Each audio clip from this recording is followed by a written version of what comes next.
Tier 1 में qualify होगा वो टीयर 2 में बैठेगा, टीयर 2 में जो क्वालिफाई होगा वो इंटरव्यू देगा। अब टीयर 1 टीयर 2 इंटरव्यू, ये तो हमें समझ में आता है कि हाँ भाई 3 स्टेज होंगे, टीयर 1 टीयर 2 इंटरव्यू। अब उसमें आएगा क्या क्या, हम 10 जो क्वेश्चन होंगे वो होंगे 40 नंबर के, दैट मींस एक क्वेश्चन 4 नंबर का, एक क्वेश्चन 4 मार्क्स का होगा, तो 10 क्वेश्चन हो गए 40 नंबर के। तो टोटल वालों के लिए कॉमन पेपर होगा सेम, लेकिन जो पीआरटी वालों का लेवल होगा वो अलग होगा, टीजीटी वालों का लेवल अलग होगा और पीजीटी वालों का लेवल अलग होगा। मतलब ये PRT. Hello everyone, welcoming to my channel. जैसे कि थंबनेल से आप सभी को पता लग ही गया होगा कि केवीएस एनवीएस की जो 2025 की वैकेंसीज आई हैं, ये वीडियो उसके डिटेल नोटिफिकेशन के ऊपर होने वाली है। एक्चुअली अभी कुछ बच्चे कंफ्यूजन में हैं, उनकी जो क्वेरी है वो क्लियर हो नहीं पा रही है, उनको सही से पता नहीं लग पा रहा है इजी वे में कि कौन कौन फॉर्म भर सकता है, कौन कौन फॉर्म नहीं भर सकता, कितनी वैकेंसीज हैं और क्या क्या एग्जाम का पैटर्न होने वाला है। क्योंकि इन वैकेंसीज में केवीएस एनवीएस ने अपना एग्जाम पैटर्न चेंज कर दिया है।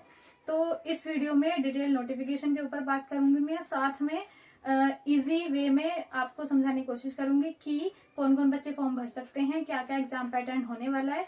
तो वीडियो हेल्पफुल होने वाली है, लास्ट तक जरूर देखें। केवीएस एनवीएस की 2025 की वैकेंसीज कितनी है, सबसे पहले हम उसकी बात कर लेते हैं। जो केवीएस में पीजीटी की टोटल वैकेंसीज हैं वो है 1465 वैकेंसी, एंड टीजीटी की जो वैकेंसी है वो है 2794 वैकेंसी। अगर एनवीएस की बात करूं तो एनवीएस में पीजीटी की वैकेंसी है 1513 और टीजीटी की वैकेंसी है 2918 वैकेंसी, पीआरटी की 3365 वैकेंसी। अगर देखा जाए तो ये भी बहुत वैकेंसीज हैं, क्योंकि जो बच्चे तैयारी करते हैं उनके लिए हर बच्चे को एक सीट चाहिए। तो बच्चा जो तैयारी कर रहा है उसके लिए वैकेंसी बहुत है। अब बात कर लेते हैं एलिजिबिलिटी क्राइटेरिया की, पीआरटी, टीजीटी एंड पीजीटी। तो पीआरटी में अगर मैं एलिजिबिलिटी क्राइटेरिया बताऊं तो पीआरटी में है 12th, आपके 12th में 50% होनी चाहिए, साथ ही आपके पास डिप्लोमा होना चाहिए, डीएलएड जिसे बीटीसी भी बोल देते हैं, डीएलएड होना चाहिए, एंड सीटेट का पेपर 1 क्वालिफाई होना चाहिए। जो जो अपनी अपनी कैटेगरी का है पता ही है सब आपको, तो उसका पेपर 1 क्वालिफाई होना चाहिए और साथ में डीएलएड बीटीसी बोलते हैं वो होना चाहिए। और इसमें परसेंटेज की कोई वो नहीं है, इशू नहीं है, कितनी भी परसेंटेज है वो भर सकते हैं और 12th में 50% होने कंपलसरी है। टीजीटी की बात करूँ, टीजीटी में bachelor degree that means graduation होनी चाहिए विद 50%, 50% होने जरूरी है आपके ग्रेजुएशन में। साथ में बीएड होनी चाहिए, बीएड में भी आपके 50% होने जरूरी है, और सीटेट होनी चाहिए, सीटेट का पेपर 2nd क्वालिफाई होना चाहिए, फर्स्ट से यहाँ कोई लेना देना नहीं है, 2nd क्वालिफाई होना चाहिए। साथ में हाँ, पीआरटी की जो एज है वो 30 ईयर्स है, टीजीटी की जो एज है वो 35 साल है, और पीजीटी में जो एज है वो 40 ईयर की लिमिट है। मतलब कि 30 साल के कैंडिडेट्स यहाँ पर फॉर्म भर सकते हैं, 35 साल तक के कैंडिडेट भर सकते हैं, 40 ईयर्स तक के कैंडिडेट फॉर्म भर सकते हैं। और जो एज रिलैक्सेशन की बात करूं तो फीमेल को बहुत अच्छा मौका मिला है, 10 ईयर्स का एज रिलैक्सेशन मिला है। मीन्स अगर फीमेल 30 ईयर की है तो 40 ईयर वाली पीआरटी का फॉर्म भर सकती हैं, 45 ईयर तक की फीमेल टीजीटी का फॉर्म भर सकती हैं, एंड 50 ईयर तक की फीमेल्स पीजीटी का फॉर्म भर सकती हैं। तो बहुत अच्छा मौका है ये PRT, TGT, PGT and librarian वाली जो फीमेल्स हैं, जो लाइब्रेरियन का फॉर्म भरने के लिए एलिजिबल हैं, उन चारों के लिए है, सिर्फ PRT, TGT, PGT and librarian, इन चारों का जो फॉर्म भरने के लिए एलिजिबल है फीमेल्स, उनके लिए बहुत बहुत अच्छा मौका है। पीजीटी की एलिजिबिलिटी क्राइटेरिया की बात करूं तो आपके पास मास्टर डिग्री होनी चाहिए, 50%, 50% होने जरूरी है जो भी आपके सब्जेक्ट के अकॉर्डिंग है, और बीएड में 50% होने जरूरी है। ठीक है, तो पीआरटी में 12th होनी चाहिए विथ 50%, 2nd डीएलएड होना चाहिए, एंड 3rd सीटेट होना चाहिए, पेपर 1 क्वालिफाई। टीजीटी की बात करें तो जो टीजीटी के लिए आपके पास ग्रेजुएशन होनी चाहिए विद 50%, आपके पास बीएड होना चाहिए विद 50%, आपके पास सीटेट होना चाहिए, पेपर 2nd क्वालिफाई। जो बच्चे पीजीटी का फॉर्म भरेंगे उनके लिए मास्टर डिग्री होनी चाहिए विद 50%, साथ में बीएड होना चाहिए विद 50%। यहाँ सीटेट के लिए कोई एलिजिबिलिटी क्राइटेरिया नहीं कहा गया है, सीटेट आपके पास हो या ना हो, बस आपके पास मास्टर डिग्री और बीएड है विद 50% तो आप पीजीटी का फॉर्म भर सकते हैं अपने सब्जेक्ट में। अब सबसे बड़ी बात, एग्जाम पैटर्न जो कि चेंज हुआ है, यही बच्चों को बहुत ज्यादा कंफ्यूजन हो रही है, तो डोंट वरी, क्लियर हो जाएगा। अब यहाँ पर एग्जाम पैटर्न पे इन्होंने 3 स्टेज दी हैं, जैसे यूपीएससी, सीजीएल वगैरह एंड पीसीएस में स्टेज होती है, सेम उसी तरीके से दिया है। टीयर 1 होगा, देन जो टीयर 1 में क्वालिफाई होगा वो टीयर 2 में बैठेगा, टीयर 2 में जो क्वालिफाई होगा वो इंटरव्यू देगा। अब टीयर 1 टीयर 2 इंटरव्यू, ये तो हमें समझ में आता है कि हाँ भाई 3 स्टेज होंगे, टीयर 1 टीयर 2 इंटरव्यू। अब उस में आएगा क्या क्या, हम जो तैयारी करें उसमें हम क्या क्या पढ़ना चाहिए, क्या नहीं पढ़ना चाहिए, एग्जाम आएगा, कितने मार्क्स का आएगा, ये सब चीजें यहाँ देखिए जो टीयर 1 होगा वो होगा आपका 2 घंटे का। 2 घंटे का टीयर 1 होगा, एमसीक्यू बेस्ड होगा, 100 क्वेश्चन आएंगे और एक क्वेश्चन जो है वो 3 नंबर का होगा, तो टोटल आपका 300 नंबर का पेपर बनेगा। 100 क्वेश्चन का पेपर होगा, एक क्वेश्चन 3 नंबर का होगा तो 300 मार्क्स हो गए।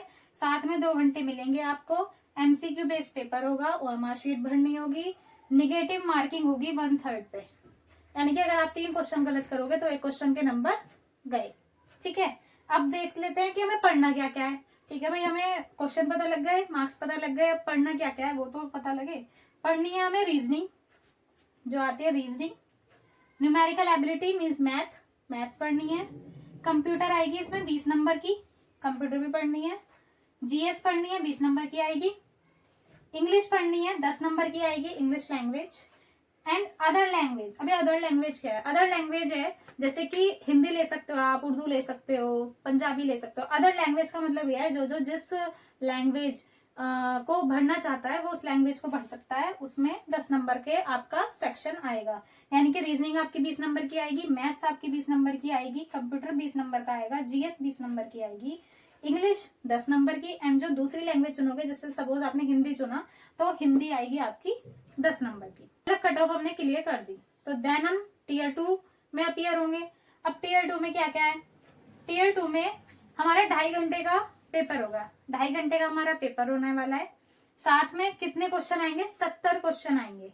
उन 70 क्वेश्चनों में जो हमारे 60 क्वेश्चन हैं वो आएंगे हमारे ऑब्जेक्टिव, वही ओएमआर बेस्ड, एंड जो हमारे 10 क्वेश्चन है वो आएंगे हमारे डिस्क्रिप्टिव, मीन्स जैसे हम एग्जाम देते आए हैं आज तक, लॉन्ग क्वेश्चन, शॉर्ट क्वेश्चन, उस तरीके से हमारे 10 क्वेश्चंस ये बनेंगे। तो 60 हमारे ओएमआर शीट वाले बनेंगे, साथ में 10 हमारे लिखने वाले बनेंगे, डिस्क्रिप्टिव बनेंगे। अब इनके कितने कितने नंबर के होंगे? ये जो ये एमसीक्यू वाला है सेक्शन होगा, ये एक एक नंबर का होगा, एक क्वेश्चन 1 नंबर का होगा, दैट मीन 60 क्वेश्चन 60 नंबर के।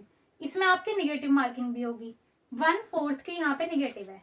टीयर 1 में 1/3 की, टीयर 2 में 1/4 की, मीन्स 4 क्वेश्चन आपने गलत किए तो एक क्वेश्चन के नंबर गए। अब डिस्क्रिप्टिव की बात करो तो डिस्क्रिप्टिव हमारे 10 क्वेश्चन आएंगे।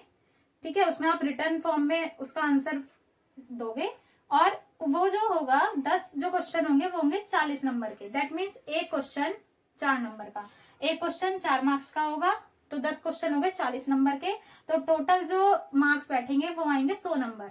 60 नंबर आपके ओएमआर वाले और 40 नंबर आपके डिस्क्रिप्टिव वाले, और 60 क्वेश्चन ये बनेंगे और 10 ये बनेंगे, एक क्वेश्चन 4 नंबर का। यहाँ पे कोई निगेटिव मार्किंग नहीं चलेगी, जितना आप लिख के आओगे, सही लिख के आओगे सही मार्क्स मिलेंगे, गलत लिख के आओगे गलत मिलेंगे, छोड़ के आओगे तो मिलेगा ही नहीं। जो बच्चा टीयर 2 क्वालिफाई करेगा वो जाएगा इंटरव्यू में। तो जब आप इंटरव्यू क्लियर कर लोगे देन आपको चॉइस मिलेगी कि आपको केवीएस में जाना है या आपको एनवीएस में जाना है, तब आपका फाइनल सिलेक्शन माना जाएगा। ठीक है, तो मैंने आपको सारी डिटेल में बता दिया है। टीयर 1 होगा, देन टीयर 2 होगा, देन इंटरव्यू होगा। टीयर 1 में आपको ये पढ़ना होगा, इतने मार्क्स का होगा, इतने क्वेश्चन होंगे, ये निगेटिव मार्किंग होगी। टीयर 2 इतने घंटे का होगा, इतने मार्क्स का होगा, और इस पैटर्न पे आएगा। जो इसको क्वालिफाई करेगा वो जाएगा इंटरव्यू में। तो भाई अपनी तैयारी में अच्छे से लग जाओ, फॉर्म फिल कर दो। फॉर्म फिल करने के बाद अपने सिलेबस को देखो। सिलेबस में आपको बताइए नॉर्मल रीजनिंग, और हाँ एक बात और, जो ये एग्जाम होगा रीजनिंग, न्यूमेरिकल एबिलिटी, कंप्यूटर वगैरह जो भी आएंगे, अब देखो ये कॉमन पेपर होने वाला है। पीआरटी, टीजीटी, पीजीटी वालों के लिए कॉमन पेपर होने वाला है।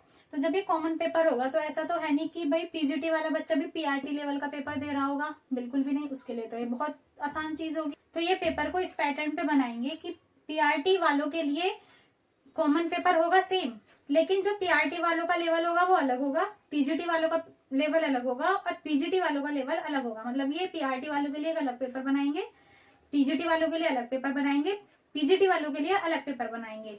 मतलब पोस्ट के अकॉर्डिंग जो मॉडरेट टू हाई रखना है ना, उस तरीके से बनाएंगे पेपर को। लेकिन जो आने वाला है जो सिलेबस में आने वाला है वो चीजें यही रहेंगी, reasoning, math, GS and language वगैरह आएगा सब यही। बस क्वेश्चन पेपर का जो लेवल है वो इजी एंड हाई इस तरीके से करेंगे, पीआरटी को थोड़ा इजी बनाएंगे, टीजीटी पीजीटी उसके अकॉर्डिंग थोड़ा हार्ड बनाएंगे। तो अपनी तैयारी शुरू कर दीजिए, फॉर्म फिल कर दीजिए, तैयारी में लग जाइए, क्योंकि शायद ज्यादा टाइम आपको मिलने वाला नहीं है। और अगर आप चाहते हैं कि मैं मैथ्स की एलिजिबिलिटी क्राइटेरिया एंड सिलेबस वगैरह पे डिटेल वीडियो लेकर आऊं तो प्लीज कमेंट कीजिए, और ऐसे ही अपडेट से जुड़े रहने के लिए चैनल को सब्सक्राइब कीजिए।